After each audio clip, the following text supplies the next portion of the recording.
talking about how to create Charisma's Wish in Premiere Pro. There is a download link in the description.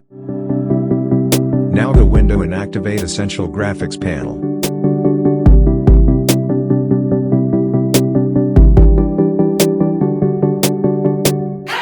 Now click on the Install Motion Graphics Template button at the bottom.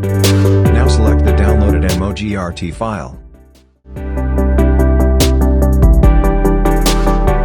Now drag and drop on timeline. Now click on the file on the timeline and make the changes you want. Here you can change the title as you like, change the font and even the color of the font as you like.